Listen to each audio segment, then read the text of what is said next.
Good morning, ladies and gentlemen. I hope all of you are doing well and in high spirits despite these difficult times posed by COVID-19 pandemic. My name is Willie from FPCI, and I am having the honors to serve you as the master of ceremony for today's event. Ladies and gentlemen, I am pleased to welcome you to Ask Ambassador Anything with His Excellency Olivier Chambard, Ambassador from France to Indonesia. This event is a part of Europe Virtual Talks brought to Europe Day 2021.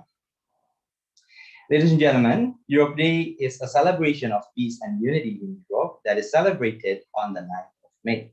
Every year, the European Union institutions in Europe and its offices all around the world organize numerous of activities for people of all ages to mark the day and raise awareness about the European Union. Although we are refrained from celebrating the Europe Day in traditional physical manner this year, FPCI is delighted to work together with the delegation of the European Union in Jakarta in convening the Europe Virtual Talks Road to Europe Day 2021, starting from the 1st of May to Saturday, the 8th of May.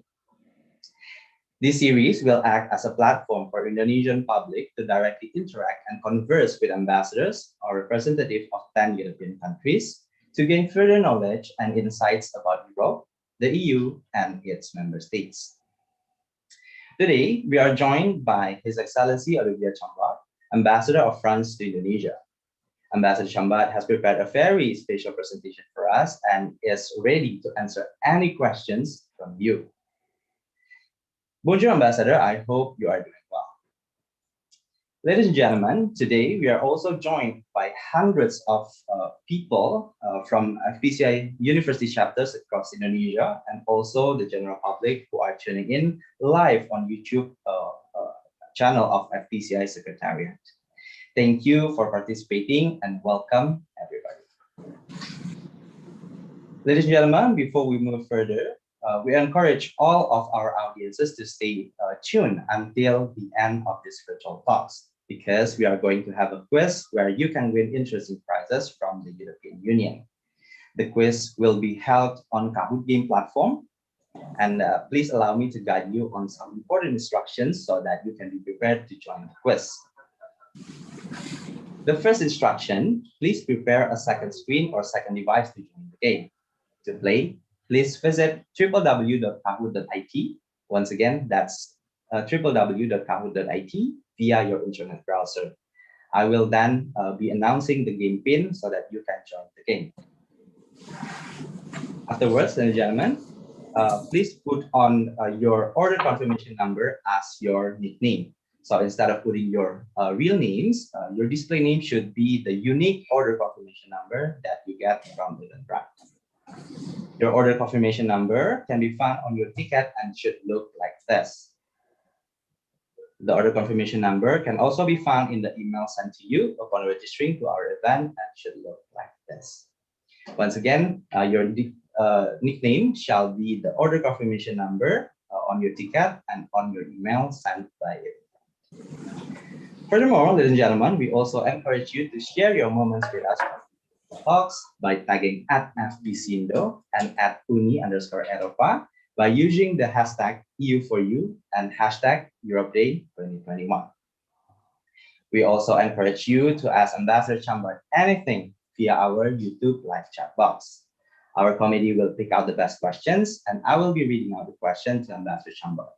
Please remember to keep your question positive, constructive, and concise. Also remember to state your name and affiliation before submitting your question. All right, ladies and gentlemen, let us begin our great discussion today. Without further ado, I would like to invite His Excellency Olivier Chambard, Ambassador of France to Indonesia, to deliver his remarks. Ambassador, the floor is yours. Terima kasih banyak Pak Willy. Saya senang sekali bisa mempartisipasi Ask Ambassador Anything. I am honored to be there. I am happy to see that many people following this session. I'm a bit surprised because you showed my photo for the publicity of the thing. On the photo, I look very annoyed. So apparently, it didn't deter people from coming to hear me. So I'm very happy. I will not make a lecture because I think this session is about to be interactive. I just want to say a few words about the relation between Indonesia and France. Last year, we celebrated the 70th anniversary of the establishment of diplomatic relations between Indonesia and France. So I'm saying that to show that we have a very ancient relationship, a relationship which is quite active in all the domains. And 10 years ago, we signed a partnership agreement which shows the importance of our ties. But we want to do more. We have to do more together. Our two countries are sharing many values and objectives which are very important to give even more substance to an already very good relation. Our two countries are democracies. Our two countries are believing in the rule of law, in multilateralism. They are both facing the threat of terrorism. They are also engaged very strongly in the fight against climate change. And all those values are very important in today's world. And we are convinced in Paris and Jakarta that we have a lot to gain to work even more in common. France has developed 3 years ago an Indo-Pacific strategy because France is a member of the Indian Ocean with the island La Réunion and the island Mayotte, and is a member also of the Pacific with New Caledonia and the French Polynesia. So for us, it is a very important part of the world, first because we are part of it, we belong to it, and this part of the world is strategic for peace, stability, and economic exchanges. And so we are in the process of reinforcing our relationships with all the main countries in this Indo-Pacific region. And of course, Indonesia is the most important in the Southeast Asia, driving force of ASEAN and an economic giant. So our Indo-Pacific strategy is based on the same values that we share with Indonesia, rule of law and multilateralism. Multilateralism today is something which is at risk, is not recognized by anyone, and we feel that we have to work together with the countries which are, like France, convinced that the only way to have a more peaceful world is to work with multilateralism. We have also, between France and Indonesia, strong economic ties. More than 200 French companies are present in Indonesia. They are employing more than 50,000 workers, Indonesian workers, and we have an investment stock of around 15 billion euros, which is quite significant. This economic presence is strong, but again, it should be stronger, and we are monitoring closely the law changes with the omnibus law to see how it can help French companies to invest more in Indonesia. We have also strong cultural links. France has deployed in many parts of Indonesia cultural centers French institutes and Alliance Française, of course, in Jakarta, in Bandung, in Yogyakarta, in Medan, in Bali. So we are quite active on the cultural side, and we are promoting the possibilities for Indonesian students to come to study in France. The figure today is around 500 Indonesian students who can come to France, but we want to increase significantly this number. Studying in France is easy, it gives enormous opportunities, and you can learn in France without speaking French fluently. You have many universities who are delivering their classes in English. So don't be afraid, and please come to France. The last thing I wanted to say, it's about the actual COVID-19 pandemic, where France and Indonesia are working closely in the multilateral forums, like the United Nations, WHO, to work together to have a very collective approach of the fight against this pandemic.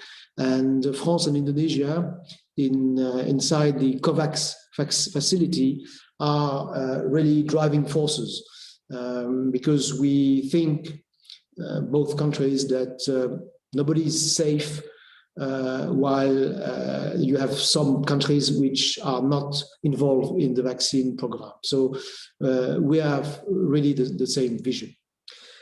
These were the few points I wanted to raise. It's short, but I think the important thing is to answer the questions, whatever they are. I'll try my best and to be the most sincere and frank in my answers. And so I welcome your comments and questions. Thank you very much, Willy. Thank you very much, Ambassador Chambard, for your remarkable presentation and remarks. Indeed, we want to do more, and we have to do more. Now, ladies and gentlemen, let's go ahead and dive into our question and answer session, because after all, this is Ask Ambassador Anything. So we encourage you to ask as many questions as you want through our YouTube live chat box. And I would like to remind you to state your name and affiliation before submitting your question. And please, your questions constructive, positive, and concise. Now, Ambassador Chambard, we are starting to receive many questions from our YouTube live chat box. It's not only from Jakarta, Ambassador. It's from across Indonesia. And the first question comes from Nenden from Sadikin and Partners law firm. And her question is, when will France open its border for Indonesian passport holders? We can wait to go traveling to France. Yes, well, it's a question, it's €1,000 question, because the answer lies with the evolution of the pandemic. In France, we had a difficult situation with the pandemic, with the third wave. Now the situation is stabilized and begins to be better. Our vaccine program is going on. Now we have more than 10 million people who are vaccinated, so it's going on well, but it's not sufficient for the moment. We are going to ease the restriction on the day-to-day life in May, starting tomorrow, and it will develop during the months of May. For the moment, I have no clear visibility on the date where foreign tourists will be able to come to France. It's not possible to give a date, but my feeling is that the tourism travel might begin to be possible maybe during August or something like that. If the situation is controlled quite quickly. But I'm glad to hear that some of you are keen to come to France. French are keen to come to Indonesia also, because as you know, there are a lot of French tourists who are coming to Indonesia. We have more than 300,000 French coming each year to Indonesia, and they are not coming just to Bali, they are visiting the whole country. So it's the same that with Indonesia. Today, the tourists are not allowed to enter Indonesia, and it's difficult to say when. It's the same in France. Okay, thank you, Ambassador, for that answer. Now we have a question from Rex. Rex is from Udayana University, so it's from Bali, Ambassador.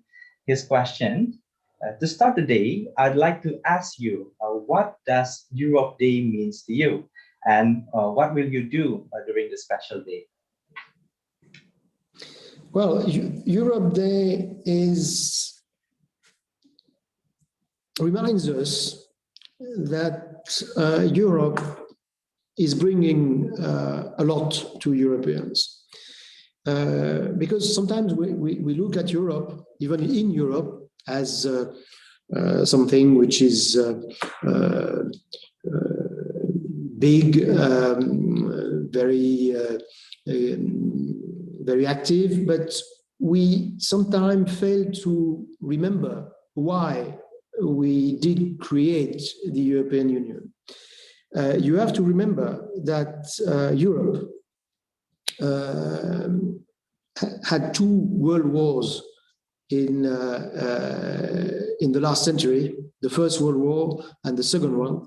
And we felt that it was time that Europeans come together and solve their problems, their difficulties through a union, economic union, but also which is fighting against climate change, against traffics, a Europe which is bringing us together. And if you forget that those wars that created lots of pains and casualties in Europe, maybe you tend to forget why there is Europe. Since 1945, so 76 years, we didn't have any wars in Europe. It is the longest time in European history that you had no wars in European, but in the countries which are forming European Union. So we have to keep that in mind. It is very important, and it's because sometimes you can, even in Europe, people are criticizing Europe for such an aspect or such aspect. But the fact is that the benefits of Europe are fantastic. We are looking closely at ASEAN, and I think that ASEAN is also a very positive way of bringing neighbors together. It's not always easy. We have the Burmese crisis for the moment, and we had in Europe also our own crisis. But this multilateral approach is, I think, the only way. Thank you. Thank you, Ambassador. Indeed, as it was mentioned before by Ambassador Vincent, that solidarity of production in the Europe that creates a war unthinkable and impossible for European Union.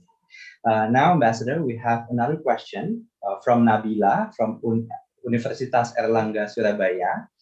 Her question, how does Indonesia-France cooperation in combating climate change so far? Well, we have a strong collaboration, but it could get stronger, and it should get stronger. We are working with Indonesia in all the international forums, Indonesia is a signatory of the Paris Agreement, and in this framework, we are exchanging a lot. Of course, for the moment, the COVID crisis is making things more difficult, but I think we have the same views. We are sharing the common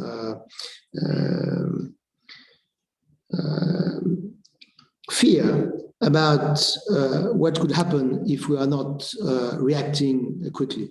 Indonesia is a country which is victim of climate change. We can see that easily every day in many parts of Indonesia. So it is a vital question for Indonesia, as it is for France and for European countries. So we are working closely. We can have different approaches on some things, as it is normal, because we are not exactly in the same situation. But I think that the main objective for us is to find the ways of doing the right thing and helping countries to react, because it is easy to define the problem. It is less easy to find the solutions, because to fight climate change, you have to adapt, to change part of your economy, of your industrial system, and it's not always easy. But we have exactly the same approach, and the collaboration is very good. Thank you. Okay, thank you, Ambassador. Now we have a question from Dara Sudrajat, who is a cuisinier at her own business. She would like to know regarding the lifting of state of health emergency in June. Would Indonesians be able to apply for work visa in June, Ambassador? Thank you. Well, it's a bit the same problem with tourism.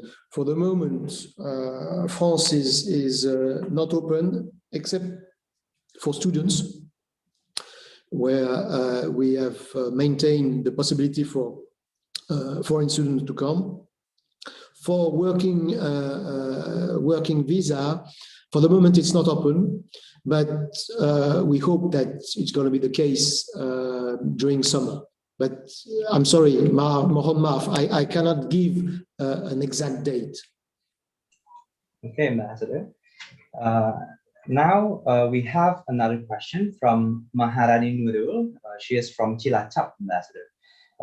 Her question: Bonjour, Monsieur Olivier Chambard. I hope you are doing well. I would like to ask you, what is the impact of Brexit what is the impact has Brexit had on UK-France trade or UK trade relations? Merci beaucoup. Well, Brexit has a great impact because UK was an important member of European Union. Maybe it's a bit early to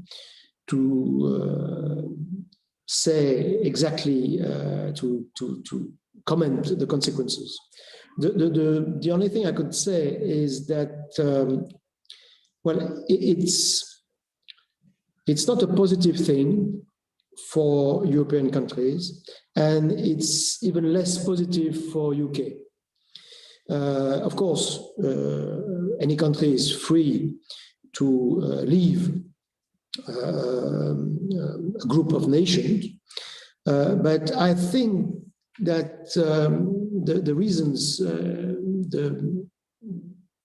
there was a majority of British who voted for Brexit was maybe founded on misconception.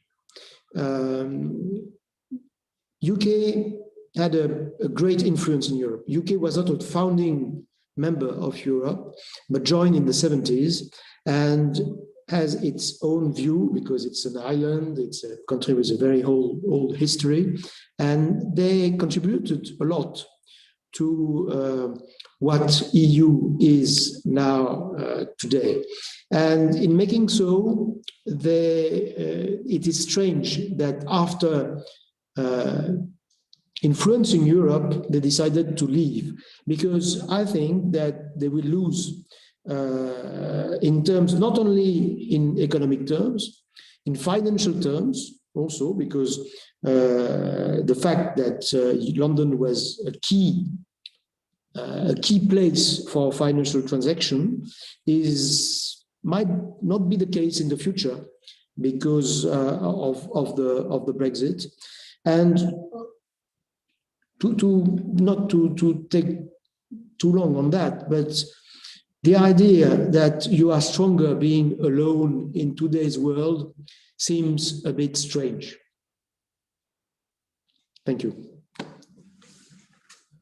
Okay, thank you very much, Ambassador, for that answer. Now we have a question from Michael Jason, who is a student from Multimedia Nusantara University. Ambassador, you mentioned that there is a problem of terrorism in both countries, in Indonesia and in France. How can Indonesia and France further cooperate in combating this problem? We are cooperating on this matter. There are exchanges of informations and a great solidarity. The terrorism is something which is for 90% of terrorist acts are international. It's something which we are all facing one way or another. And Indonesia is the victim. There's not a month without an attack, and it's the same in France. We had just recently a policewoman who was murdered as she was entering her office. So it's something we are living with, but something we should not accept as one of the problems of life. So international cooperation is fundamental, because without cooperation between countries victims of terrorism, it is the terrorists who will thrive, because they cannot exist if they don't have international links. So by cooperating, the government, the French, Indonesian, but not only French and Indonesia, but European governments, Asian governments, Middle East, we have to work together, because we are all victims. And if you look at the figures of the terrorism, the victims of terrorists, the majority of the victims of the so-called Muslim terrorists are Muslim. In fact, they are hitting the Muslim community even more than they are hitting Christians or non-Muslim people. So it is only by working together that we will be able to terminate this threat. It will take time. It will take a strong determination, but it is clearly feasible. Thank you, Ambassador. That is actually an interesting topic that we can delve into later on, right? Now, Ambassador, we have another question from Nanes Istiqomah from Ostrach. Good morning, Ambassador. I'm really curious about President Emmanuel Macron's response to May Day rallies in the midst of COVID-19 pandemic. I'd like to know your opinion on this. Could you rephrase the question? There was a technical problem. I didn't hear it. I see. I'm really curious about President Emmanuel Macron's response to May Day rallies in France, Ambassador, in the midst of COVID-19 pandemic, because there was an arrest, I think, during the rallies of May Day. You mean the attitude of our president towards the rallies? Yes, Ambassador. Well, any French president had to face rallies, whether they are in favor of the government or against government. It is a fact of life in democracies. So our president, like all democratic presidents, is in favor of the right to manifest, even if the manifestants are not do not agree with his policy. So there is no specific problem. One thing which is a bit new now is the violence we observe in some demonstrations, which is not the violence of the normal demonstrators who are gathering to protest or to ask for a thing or another, but of some external elements which are seizing this occasion to fight the police, even to fight the demonstrators. Some anarchists or nihilists, I don't know. There was a rally for the 1st of May, which is a very important day in the world, but in France, the tradition of the trade unions who are marching in the streets on the 1st of May. And this very day, 2 days ago, some violent people attacked trade unionists who were marching peacefully. So that's a big problem, because, of course, when you have people creating trouble and putting violence, then you have to react to this violence, and it creates a situation of tension, which is detrimental to democracy. So that's a problem that we have to face in France, but not only in France, in many countries, many democratic countries, where it's more complicated, because violence now is much more present than it was in the past. But globally, you know, there's a joke about the French who are always demonstrating. So it's really a fact of life, and nobody in France will be surprised or will condemn demonstration or rallies as long as they are peaceful. Thank you, Ambassador. Now we have a question from Diki Safalas, who come from Central Java. Recently, there have been frequent cases of racism in France. The racism case, especially against a certain religion, which have caused reactions from various countries. How do you respond to this, Ambassador? Well, racism exists everywhere in the world, and there are some racists in France, it's clear. We don't have more racists than other countries, everywhere in the world. So racism is a problem, but it's a worldwide problem that we have to fight.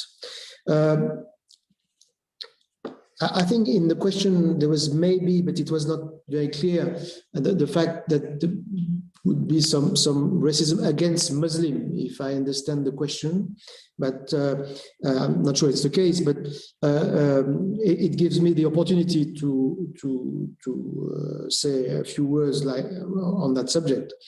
We have around 10% of the French people who are Muslim. So Islam and Muslim people, for the French people, it's a normal thing. We are quite used to it. You have a lot of halal shops in France, and the Muslims are living like any other Frenchman. Some could be victim of racism, like others could be victim of racism, of course, but not specifically.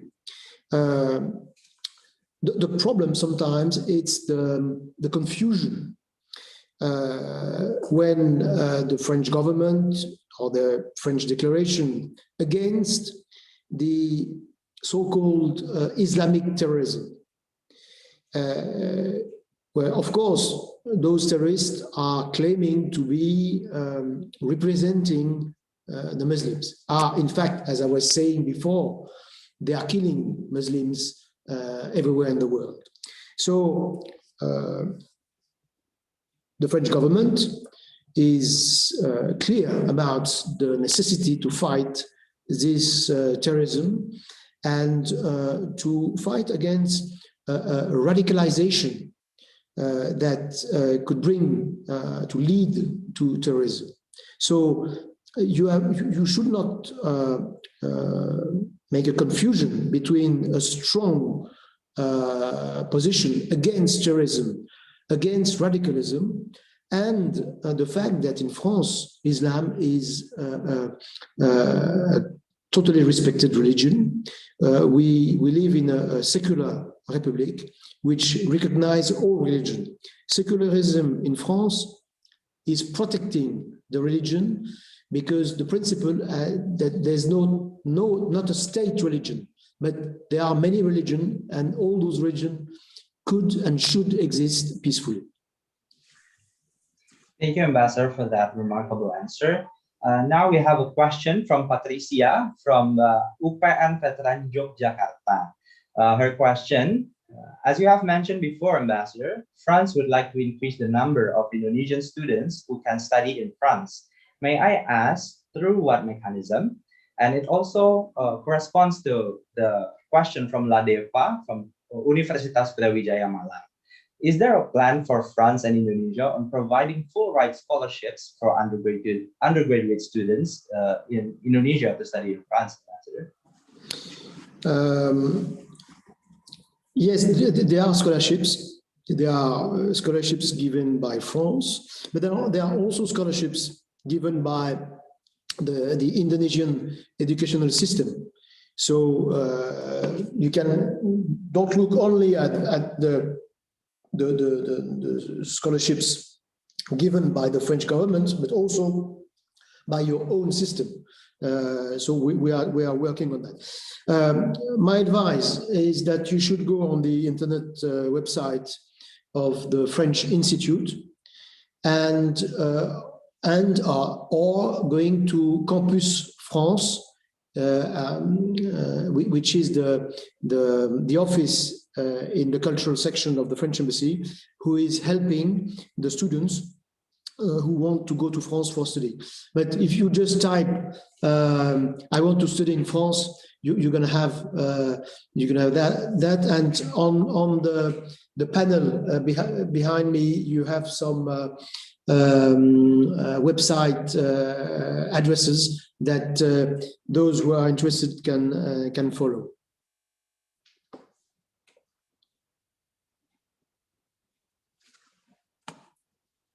Your sound is muted, Pauli.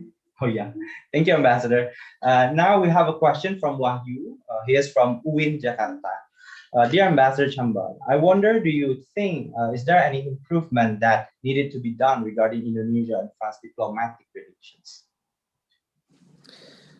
Well, you can always improve. I think it should be a motto of everyone. You can always do better.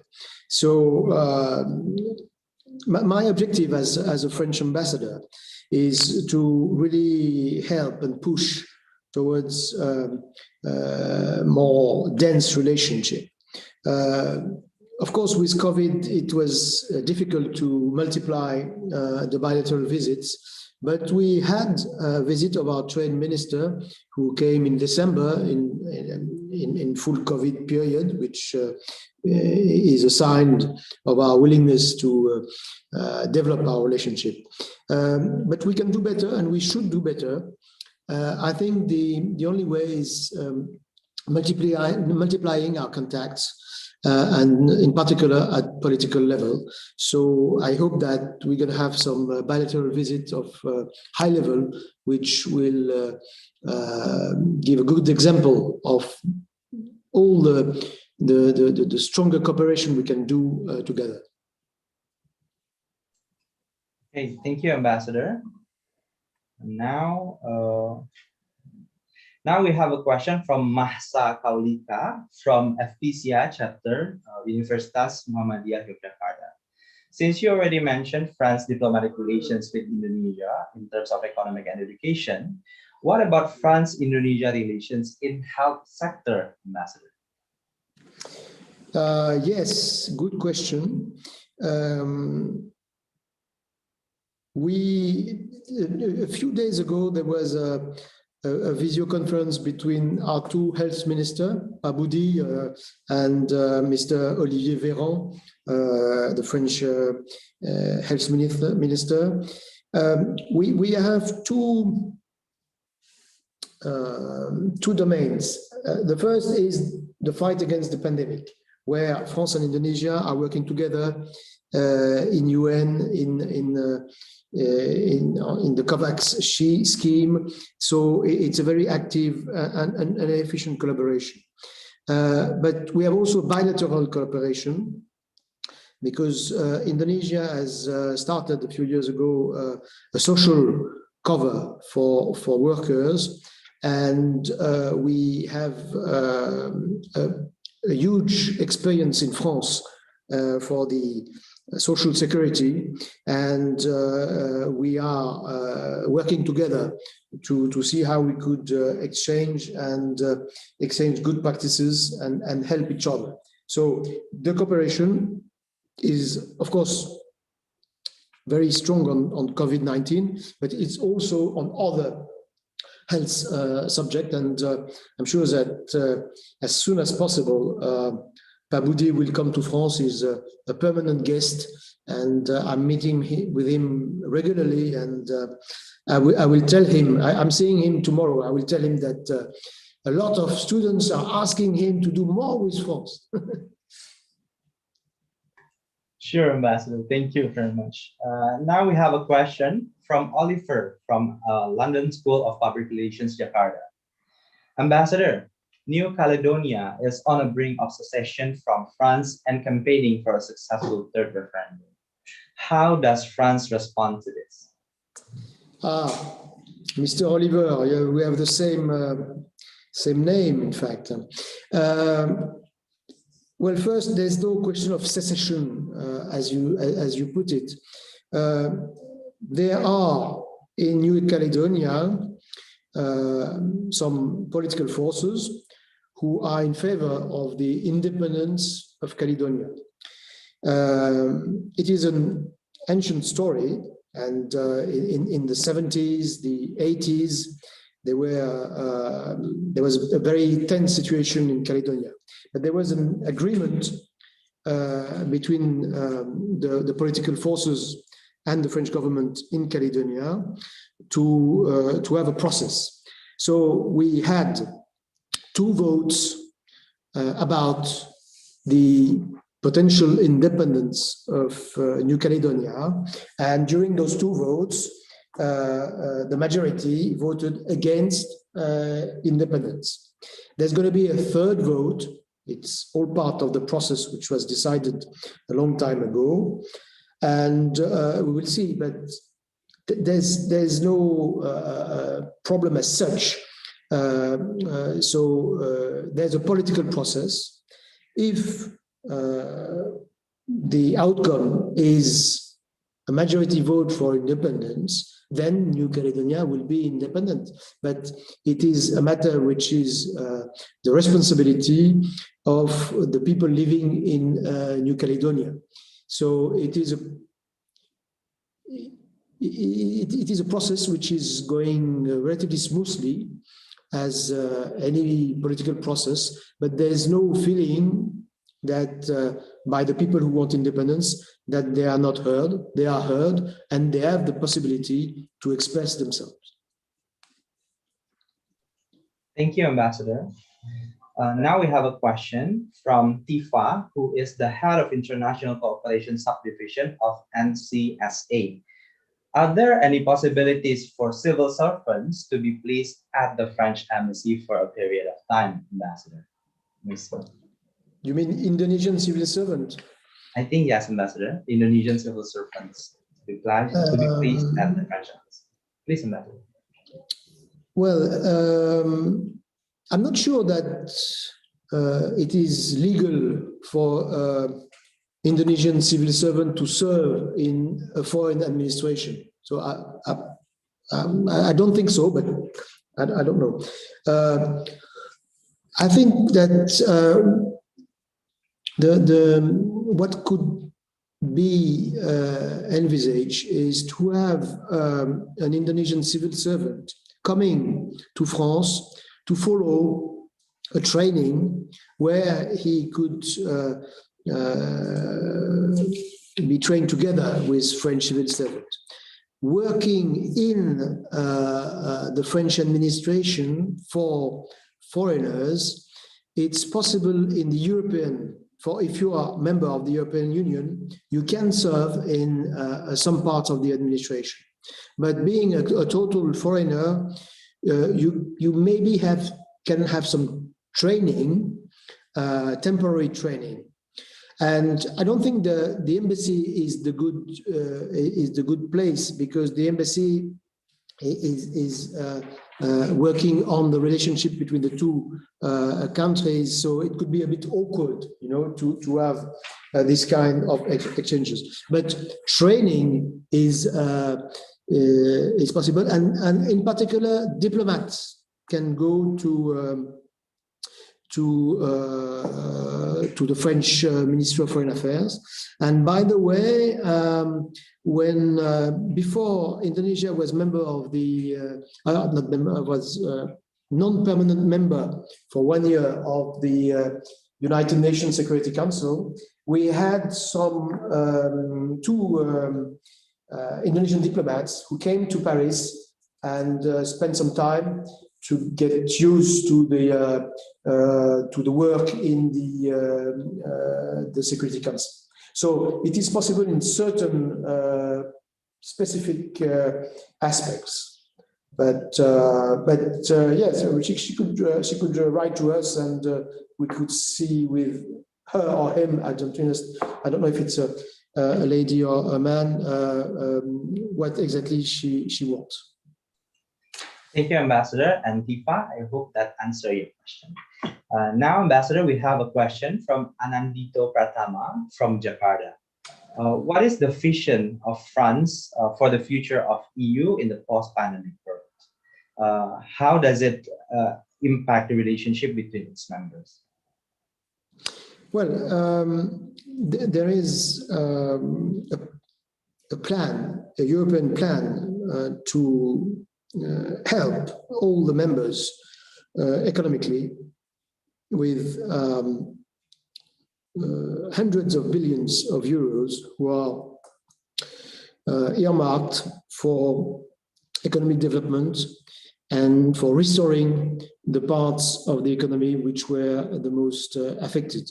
So it's a very ambitious plan, and it has already started, and it will help all the countries of European Union.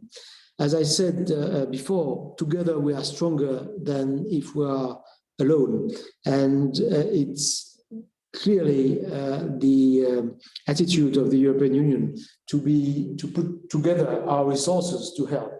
Of course, during pandemic, the European Union played a role, even though health is not part of the subjects which are dealt with European Union. Health sector is the responsibility of the member states, but European Union made a pool of its forces for the vaccine requirement and to obtain vaccine, which was a difficult struggle, because the vaccine and still now are not easy to get. But the main thing is that European Union is putting in shape a huge financial plan to help the countries. So it's going to be very important for the recovery of all European countries. Okay, thank you very much, Ambassador. Now we have another question from Edrida, who is the delegate of Paris Peace Forum 2019. Hello, Ambassador Olivier. So happy to meet you here. Do you support promoting peace and friendship between Indonesia and France through culture and literature? What is your opinion on the matter? Well, yes, you're absolutely right. The promotion of the relations between a country, of the peace, is not only a political approach or an economic one. It is also, and maybe more so, a cultural one. So we have a lot to do in that matter. It is very important, and the Paris Peace Forum is a very strong initiative in which Indonesia is part, because Dino Patidjalal is an eminent member of the Paris Peace Forum. So we are very happy to have this so active and well-connected Indonesian specialist of international affairs, specialist of many things, not only international affairs. So we think that this Paris Peace Forum is really one of the best place in the world to promote peace, and in all aspects, political, economic, cultural, literature. Absolutely, you're completely right. It's something very important, and as I said before, we have quite a number of French institutes, Alliance Française, cultural centers in Indonesia, where, of course, now it's a bit difficult with COVID-19, but where before, and I hope soon, you have debates, exchange of ideas, philosophical debates. So that's very important to bring us together on the same willingness. It's to willingness based on tolerance and peace. Thank you, Ambassador. Now we have a question from Rizky. Rizky is from North Sumatra University, so he's from Medan, Ambassador. Last year, Minister Prabowo and Minister Farli agreed on defense cooperation agreement. How is the progress with the agreement? Has it been signed, Ambassador? The progress are going quite well. It's a very important and big agreement. It's not signed yet. The COVID crisis made things a bit difficult in terms of visit, but I'm confident that it's a matter of months or even weeks before it's signed. Thank you, Ambassador. Of course, we will be keep our eye on that agreement. Now, Ambassador, we have a question from Rex from Udayana University from Bali. German Chancellor Angela Merkel has been very close with French presidents over the last few years. What do you think the dynamic will be when the Chancellor ends her terms this year? Well, you know, the Franco-German relation in Europe is a fundamental one. It is because those two countries who fought 3 wars in 100 years, the first war in 1870, the second in 1914, and the last one in 1939 till 45. It is because those two countries decided to work together that Europe was created. So whatever the political views of a French president, a German chancellor, those two political leaders know that they have to work together and that they have to maintain this very close relationship. Of course, the personalities could be different, the relationship could be very close or a little bit less close, but in any cases, it's an indispensable, unavoidable relationship. With Chancellor Merkel, she stayed in power so long that she knew many French presidents. She knew 4 French presidents, so it's quite particular. She's one of the greatest leaders in Europe. So the new chancellor will also be very keen, I'm sure, to have an excellent working relationship with the French president, and same for us. But it is impossible in our system not to have a close relationship between the French and German leaders.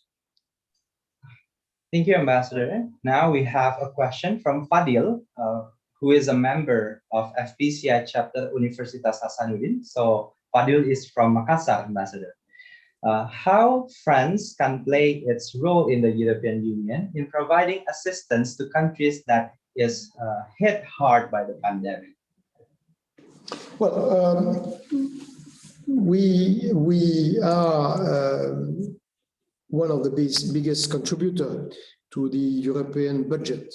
So when you have an action, an aid of Europe, a cooperation in the world, and nowadays with countries which have difficulties because of COVID, France is a big part of it.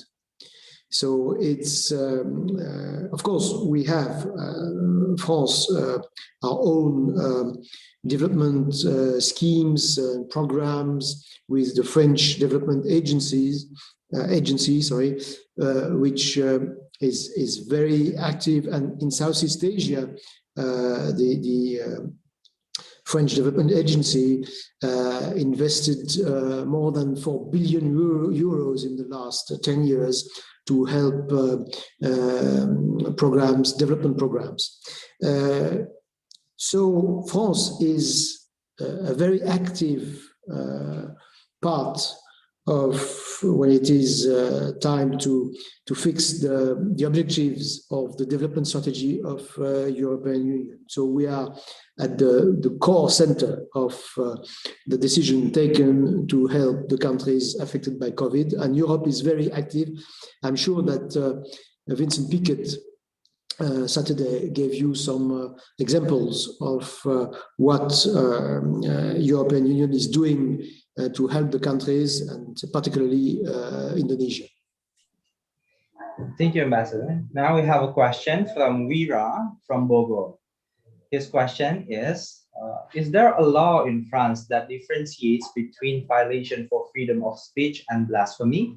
Because sometimes I find it hard to tell the difference. Thank you, Ambassador. One of the bases of the French democracy is the freedom of expression. Freedom of expression doesn't mean that you can defame people. You can be pursued if you are saying things which are not true. The question of blasphemy, you don't have a law against blasphemy as you have in some countries, like Indonesia. So you have to understand, and it is a cultural difference, that although Islam is very present in France, the fact that someone says things which are offensive to a religion, whether it's Islam, Christianity, Judaism, Buddhism, or whatever, it is not in itself something which you can be prosecuted for. The freedom of expression is allowing a certain part of criticism, whether it's in forms of drawings. I'm sure she's or he's referring to that. But the fact is that because I think the question is linked to the offensive caricature of the Prophet. In France, many people were offended by those caricatures, not only the Muslim French people, but many people. The paper in which those caricatures were published is a very small paper, which is read by a few thousand people. It is published every week, not every day. And it is a paper which has always been provocative. Provocative against religions, all religions, against people in the government, against political parties, against everything. And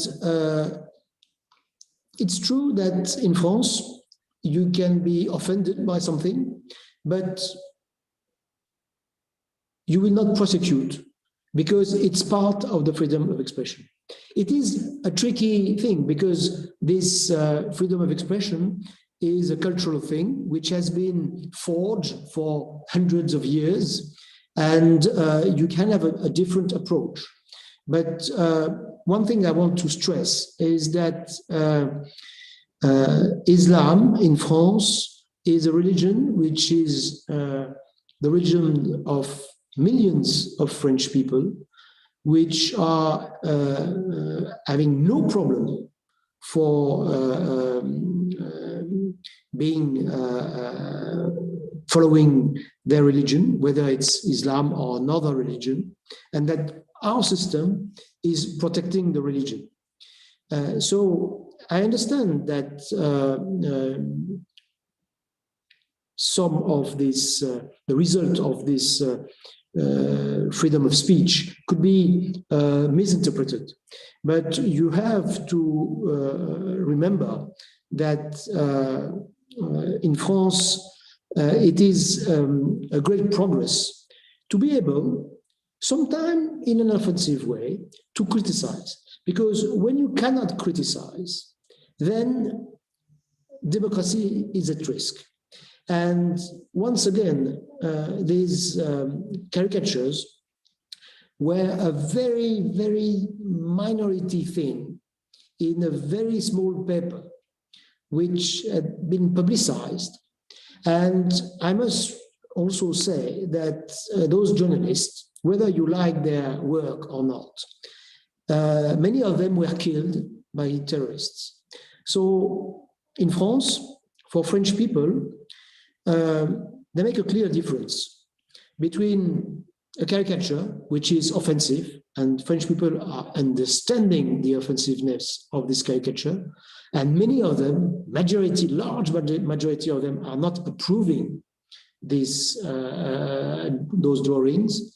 But at the same time, the fact of killing people for a caricature, we do not accept, and we will never accept that.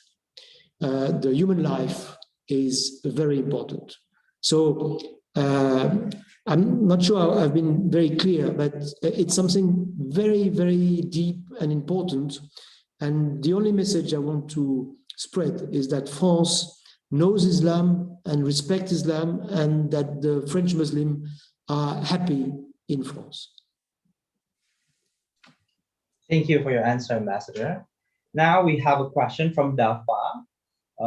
His question, what do you think about the future of French language as an international language? Could it reclaim its old position as the main international language, Ambassador? The Francophonia is very active. It's more active in certain parts of the world than in other. That's clear. Southeast Asia is not the part of the world where the Francophonia is the most present, but nevertheless, it is more and more present. Francophonia is very active, and it is not a question of fighting to be the first, the second, the third most spoken language. The idea behind Francophonia is also bringing cultural values and also favoring the multilingualism. We think that it is good to have many languages used internationally, and that the worst that could happen is unilingualism. I don't know if it's the correct word, but having only one or two languages dominating the world, because then it is blocking the cultural development, and it is not a good thing. It's like in democracy. We have to hear the many voices of the people, and in that case, the many languages of the world. So it is very important. And so Francophonia is, of course, defending and helping the French language, but it's also promoting multilingualism. So it's very important, very important. Thank you, Ambassador. Now we have a question from Joko. He is from University of Lampung, Ambassador. In the spirit of EU Day, may I ask you, what country in the European Union member is your favorite for spending the holiday? Except France, of course. Well, yeah, France is my favorite country, but it's quite normal. Well, the nice thing traveling in Europe is that the countries are so different. So you can have very different experiences, whether you go to Spain, Italy, Belgium,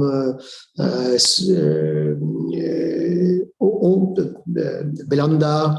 So I do not know all the countries. I love Italy, I love Spain, Greece, Belgium, but I love them for their differences. And the food is also very different from one part of Europe to another. So it's difficult to say I prefer that, because I don't know all the good places in Europe. And it takes several lives to know Europe, as it takes several lives to know Indonesia. It's such a huge and beautiful country. Thank you, Ambassador. Now we have a question from Dinda. Dinda is from FPCI chapter Universitas Muhammadiyah Yogyakarta.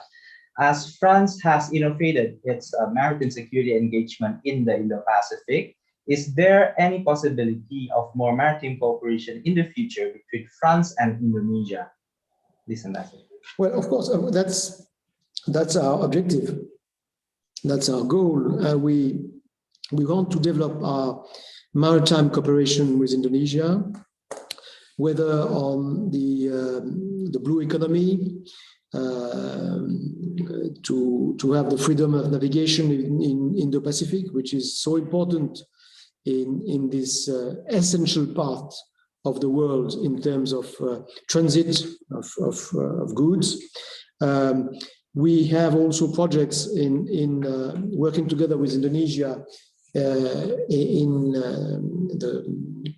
the climate change linked to the maritime environment, the pollution, the plastic pollution, the maritime plastic pollution is so problematic in this part of the world that we are really keen to bring our expertise and to help, and to also monitor, to see, to receive also the good practices by Indonesia and all the Southeast Asian countries. So, of course, it is a fundamental part of our Indo-Pacific strategy. Thank you, Ambassador. Now we're down to our last two questions, Ambassador.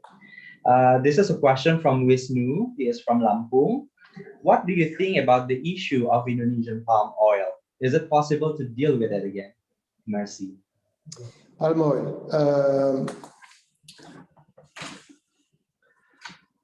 The palm oil industry is very important for Indonesia, and it has helped to get out of poverty millions of Indonesians. So it is a very important subject in Indonesia. There's no question about it. It is Europe which 15, 20 years ago developed the technology of the biodiesel. And by developing this technology, it was discovered that palm oil was a very good fuel for this biodiesel, energy. So in a way, it is this European research which helped and pushed Indonesia and Malaysia to develop their palm oil industry. It is true that because palm oil industry is quite a lucrative industry, there was a development of the palm oil industry, and doing so, it was detrimental to the forest in Indonesia and Malaysia. So we can always argue about it is less detrimental today than it was before. I leave that to the specialist. But what is important is to find a solution to have a sustainable palm oil industry. We did so with the tech wood industry 10 years ago. We can do that with the palm oil. There's only one thing which, nevertheless, I must say, two things. First, when you read about palm oil and Europe in the papers, sometimes you read things which are not accurate. You have people who are saying that Europe is putting an embargo on palm oil. It is false. It is not true. France, Europe, Germany are countries which are importing palm oil. 15 years ago, there was a system put in place in Europe, which is a fiscal incentive. So it was fiscal incentive given to the European importer of palm oil. Now, what is going on is that this fiscal incentive will be suppressed. But it is not an embargo. It is a change in the fiscal practices inside Europe. In terms of taxes, palm oil, when it is imported in Europe, is less taxed than when it is imported to India and China. There was a very good article by Vincent Pickett in the Jakarta Post a few days before. So there is no embargo and less taxes for palm oil.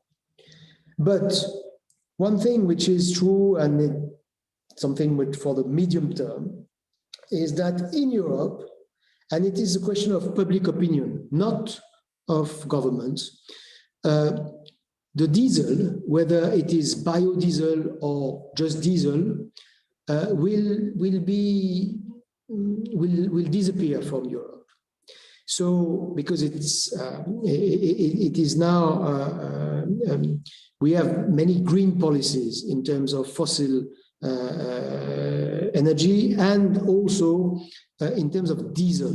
So I think in a few years' time, it will disappear from Europe. So it will not be anymore a problem because it is not a question of regulation, but diesel will not exist anymore in Europe, at least.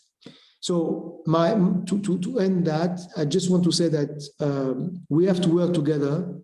It is not a black and white debate, as always. And we have to work together towards a sustainable palm oil, because palm oil is important not only for diesel, for biodiesel, but also for cosmetics and for food. And I see no reason why those imports would diminish. Thank you, Ambassador. Now we are down to our last question. This is a question from Naila. Naila is from Jambi. Naila did a little research and know that this is not your first time hosting in Indonesia, Ambassador. How do you see Jakarta then and now? What do you enjoy the most about the city? Well, yes, I was posted in Jakarta from 97 till 2000. And since that time, I wanted to come back. And I was fortunate enough to be appointed ambassador here in 2 years ago, or 1 year and a half, because I asked for it, because I love the country and the people. The differences, in fact, when I left Indonesia, Indonesia was in a very difficult economic situation. And coming back 20 years after, I was impressed by the economic development and by the democratic progress, which are really fantastic. So it was those leaving a country which was in a difficult situation and coming back in a country which is thriving. I'm always asked, oh, Jakarta, how is Jakarta now compared to 20 years? Of course, there are more buildings, huge skyscraper, but for me, it's not very important. I came back to be reunited with the Indonesian people, which are very close to my heart, and there's no change. They are still the same. Those Indonesian, always smiling, very attentive, very nice, with a very good sense of humor. And I think it's very important. It's not the case everywhere in the world. If you crack a joke with an Indonesian, you know that the start of a friendship will begin. And so I'm very happy to be back in this country. Okay, thank you very much, Ambassador Chambard, for answering all of the questions from our YouTube chat box. I'm sure everyone has many questions, but unfortunately, due to the time constraints, we cannot take them all today. I once again would like to thank Ambassador Chambard and thank you to all of the participants who have posted their questions today. That was a very insightful discussion, and I believe that all of us here have learned a lot today. We are now moving to our next section, which is the quiz, Ambassador. But before that, you are very welcome if you want to leave to attend other errands, but you're also welcome to stay, Ambassador, to watch the quiz. Now, before we move forward to our quiz, we would like to invite Ambassador Chambard for your closing remarks. Please, Ambassador, if you have a few words before we say goodbye.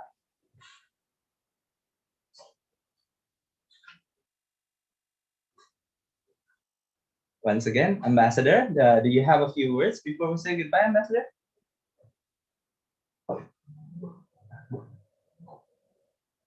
Sorry, you are still on mute, Ambassador. Yeah, okay, you hear me? Yes. Do you hear me? Yes, clearly, okay, sorry, there was a small technical problem. I participated to this session created by Dino when I arrived, meeting directly face to face with students. So it was a fantastic moment to answer questions. Nice questions, more difficult questions. That's very, very, very nice. And of course, it's not a physical gathering, but I find this session very enjoyable and very nice.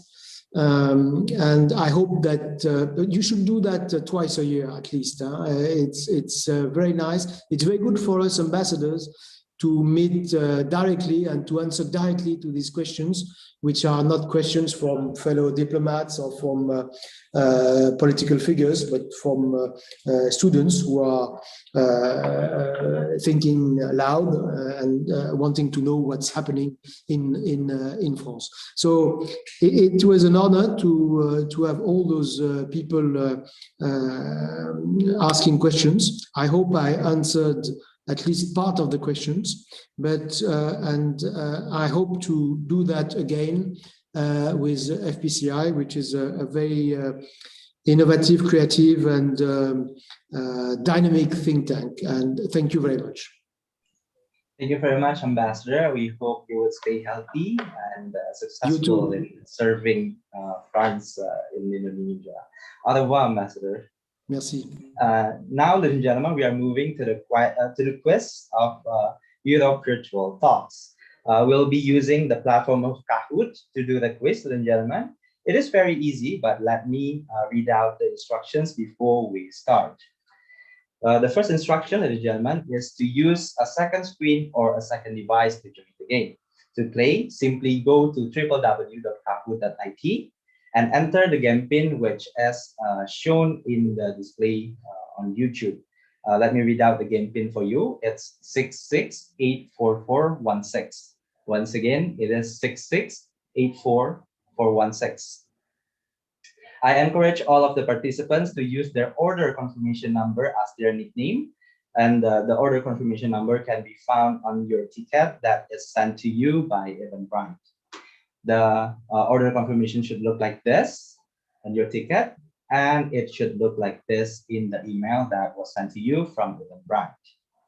We're highly suggesting you to focus only on your phone during the quiz because there might be a slight delay between Zoom and the YouTube channel. At the end of Kahoot, there will be 3 winners that will win fair prizes from the European Union. Shall you be the winner, ladies and gentlemen? Please take a screenshot as a proof of your winning.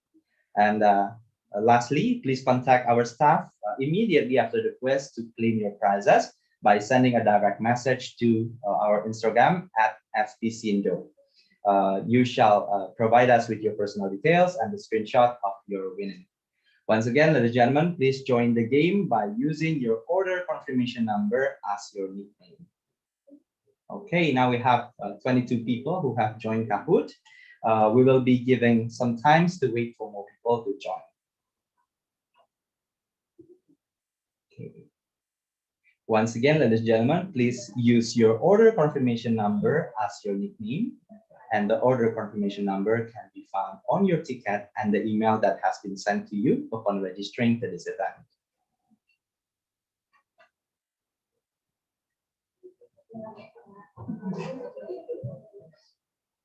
All right, we have 35 people who have joined Kahoot. We will be giving a couple more minutes for people to join. Again, ladies and gentlemen, your nickname should be your order confirmation number that is sent to you through email upon registering to this event. The order confirmation number can also be found on the ticket sent by Eventbrite. Once again, shall you be the winner of this game, you shall take a screenshot as a proof of winning. And please contact our staff immediately after the quiz to claim your prizes by sending a direct message to our Instagram at FPCI. You shall provide us with your personal details and the screenshot of your Kahoot winning. All right, we have 48 people who are joining. Shall we begin, committee? All right, let us begin our quiz today.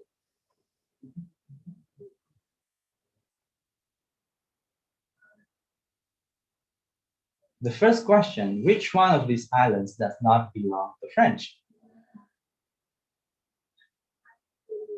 Is it Corsica? Is it Jamaica? Is it Mayotte? Is it Reunion Island?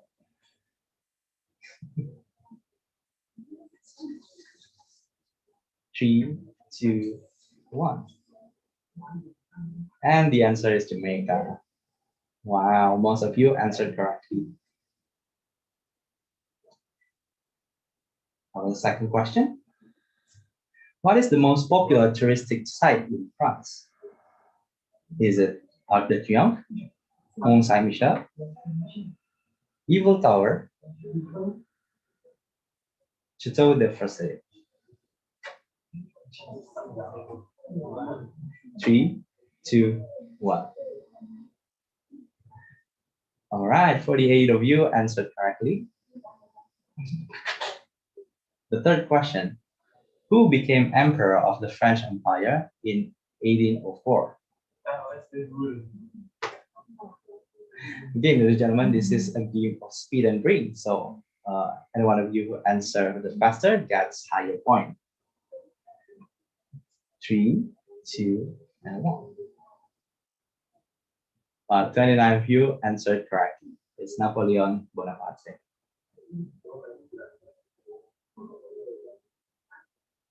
The fourth question, what is the currency used in France? Is it dollar? Is it euro? Is it franc? Or is it pound?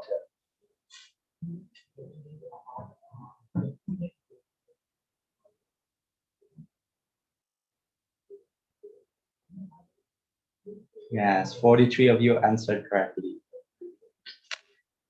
Next question. Which famous comic book hero was created by Albert Uderzo and René Goscinny? Is it Asterix? Is it Superman? Is it Son Goku or Bob Morani?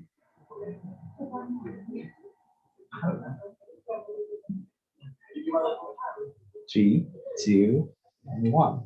The correct answer is Asterix. And 46 of you answered correctly.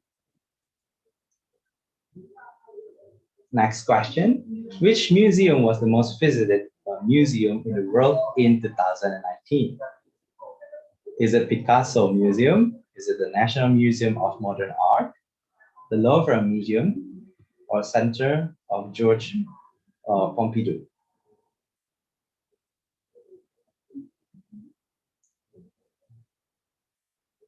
All right, the answer is the Louvre Museum.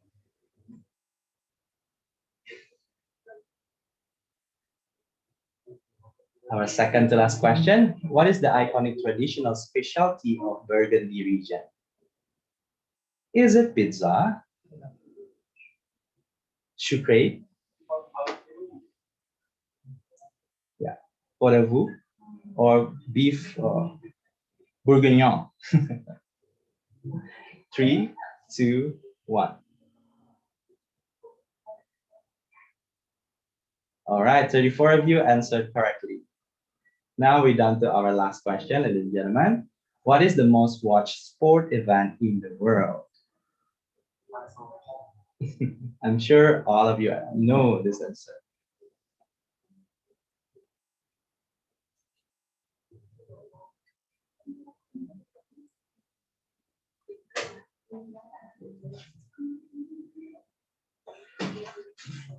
And 43 of you answered correctly.